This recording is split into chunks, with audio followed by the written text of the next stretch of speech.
Hi friends, நம்ம இந்த வீடியோவில் என்ன பார்க்க போகிறோன்னா, ரோட்டில் 3 கார் முட்டிகிட்ருக்காங்க. அவங்க 3 பேரையும் சுட்டுட்டு நம்ம 3 ஸ்டார் வச்சு போலீஸ்கிட்ட எஸ்கேப் தாங்க ஆக போகிறோம்.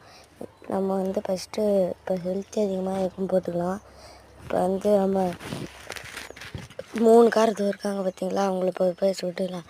நம்ம இப்போ கன் எடுத்துகிட்டு அவங்கள இப்போ சுட்டு தாங்க போகிறோம். கன் எடுத்துகிட்டு போயிட்டோம். இப்போ அவங்கள சுட்டுருவோம். ஃபஸ்ட்டு காரை சுடுவோம், ரெட் கலர் காரை. இந்த காரை என்னங்க மணக்க புல்லோட்டு தாங்குது, வெடிக்கவே மாட்டுது. அவ்வளோதான், அது புகஞ்சிச்சு. இப்போ க்ரீன் கலர் காரை சுடுவோம். இது அவங்க வெடிச்சிச்சுங்க.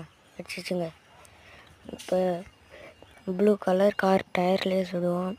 வெடிக்க போகுது அந்த காரு, வெடிச்சிச்சு. அந்த காரும் வெடிச்சிச்சு. இப்போ ரெட் காரில் சுடும். இன்னும் அது வெடிக்காமலே இருந்திருக்குங்க. இதையும் வெடிச்சிச்சு. பார்ட் 2ல் செஞ்சுக்கலாம். பார்ட் 1 இது, பார்ட் 2ல்